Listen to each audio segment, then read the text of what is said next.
What's up, guys? So today's video, as you can tell from the title and the thumbnail, is gonna be a little bit different to things that I normally talk about. It is nonetheless something that's kind of close to me, and I am about to explain why. But yeah, I sort of consider myself a bit of a goth. I don't know if you could tell or not. Deliberately dressed this way for this video, but that's not to say that I don't normally dress this way anyway. So yeah, there's a couple of different levels. There is a TED talk that I will link in the description below. I'm going to sort of try and summarize it as best I can while not outright copying it. But if you want to just check out the TED talk, go ahead. I just wanted to sort of talk about this because today is World Goth Day. And yeah, let's get into it and I'll explain why this is such a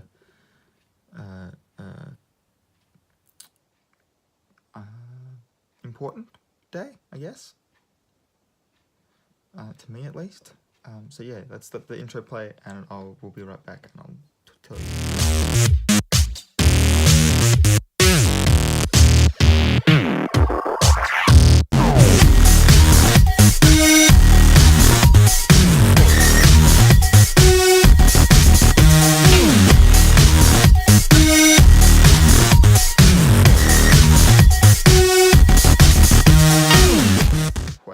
That intro kind of fell on its face a little bit.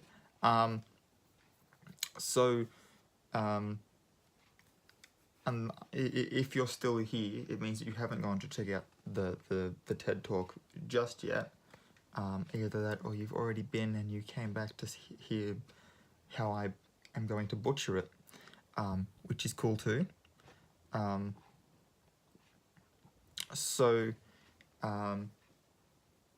If you haven't seen the TED talk, I'm gonna be sort of catering more to you guys than to the others. So the word goth and like gothic stretches back for like thousands of years, always taking on a different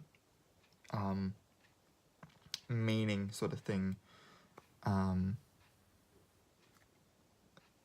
Whenever there's been like a massive change in human history, I guess. So back in the days of like the Roman Empire, the Goths were barbarians, like tribes of barbaric nomadic people on the borders of the empire, and after the Roman Empire split into the Byzantine and the, I can never remember the name of the western side, but the empire split into two sides, and the eastern side came over, sort of took over the western side, and sort of made them subservient to the eastern side. So the Roman Empire was now no longer based in Rome, which then obviously allowed the barbarians on the borders to come and settle and create their own little societies within the confines of where the empire once was, and that eventually gave rise to the Dark Ages.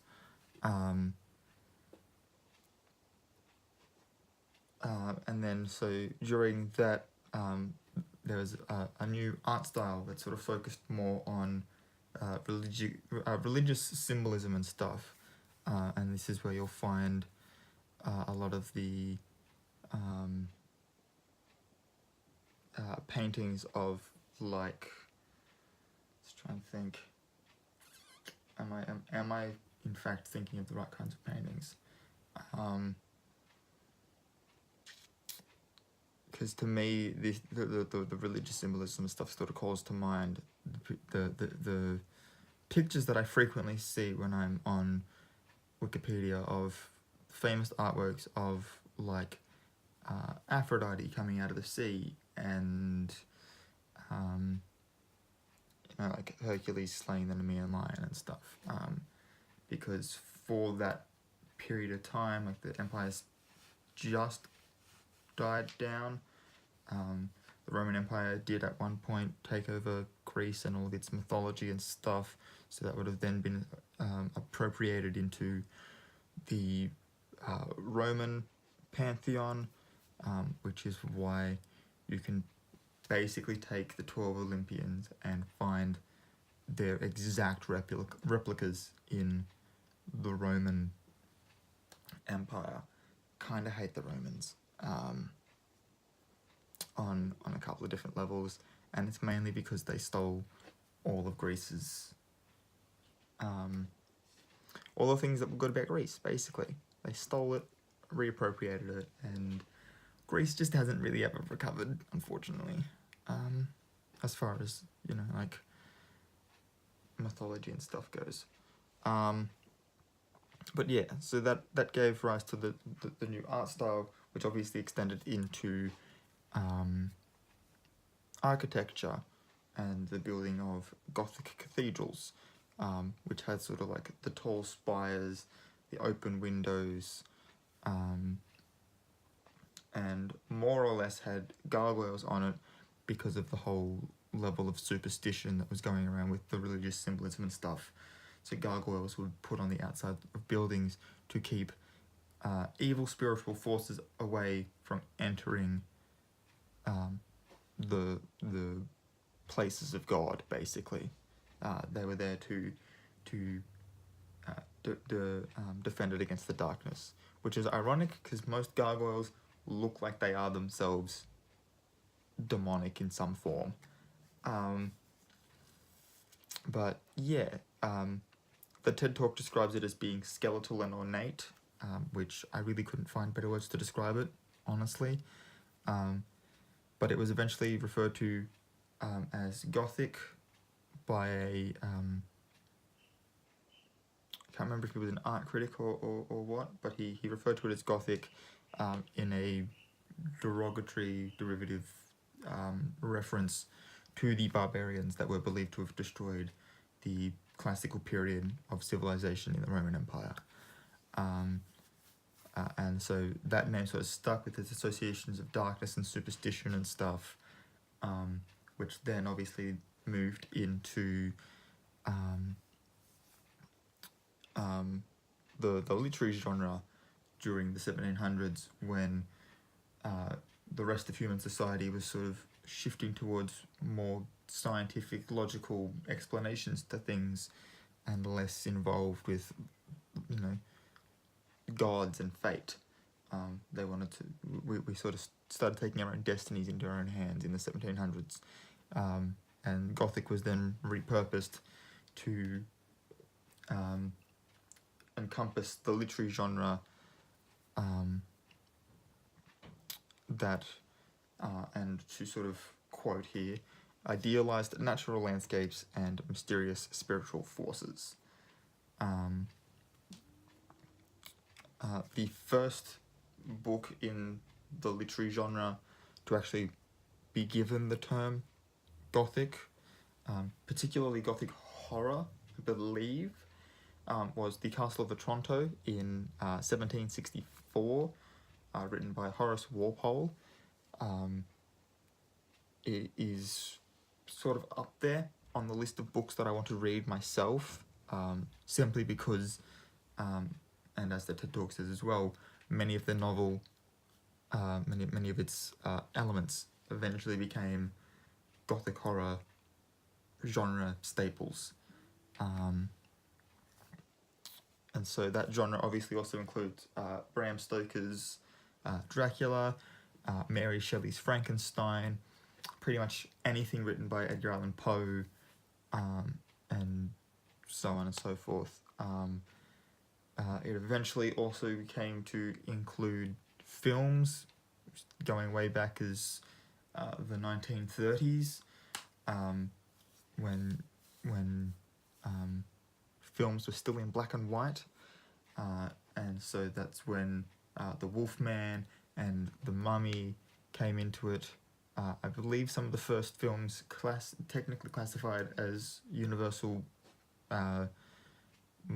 monster films, because there's a full franchise simply just called Universal Monsters, and I will leave a link to the Wikipedia page for that, so you can literally check out every film involved in that.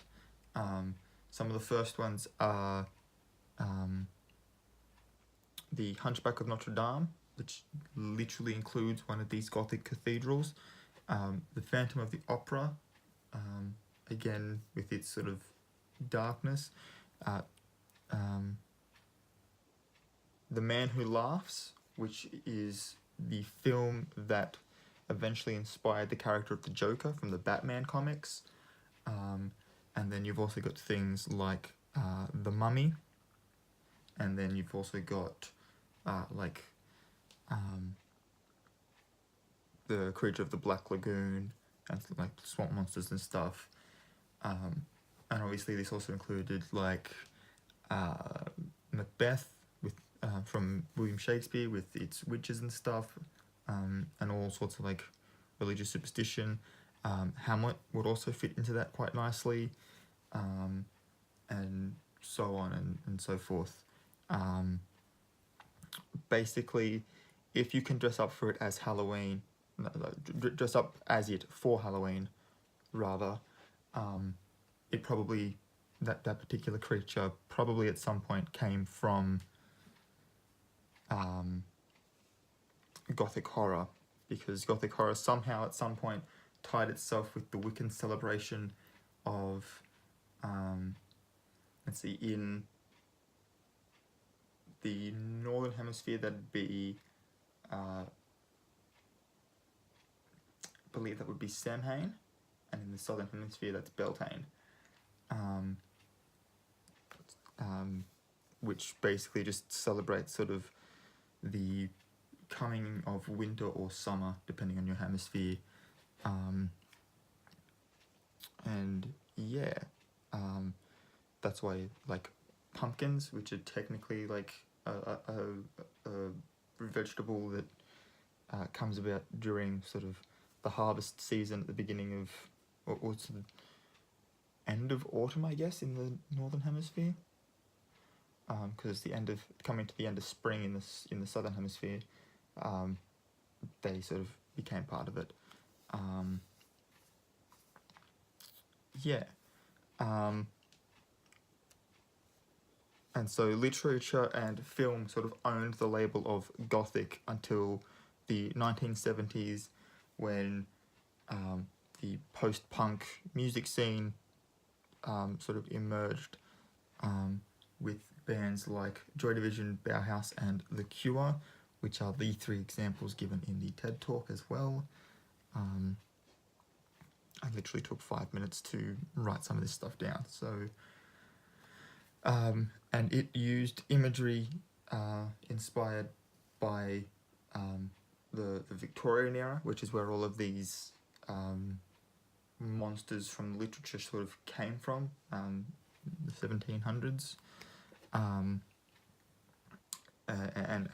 you know, classic horror, and then it also took on sort of the glam fashion, and used dark colours as well, which sort of, you know, has, I guess, in a way, given rise to the confusion between what exactly defines a goth and an emo. I'd like to say that it's basically just mental illness.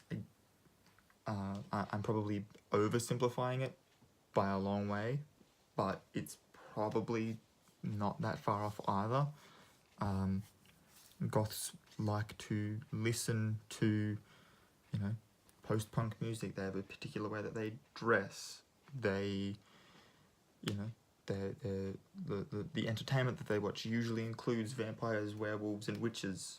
I can pretty much guarantee that that's why Vampire Diaries, Twilight, and Harry Potter were as popular as they were, because they literally appealed to the subculture across the world of being a goth.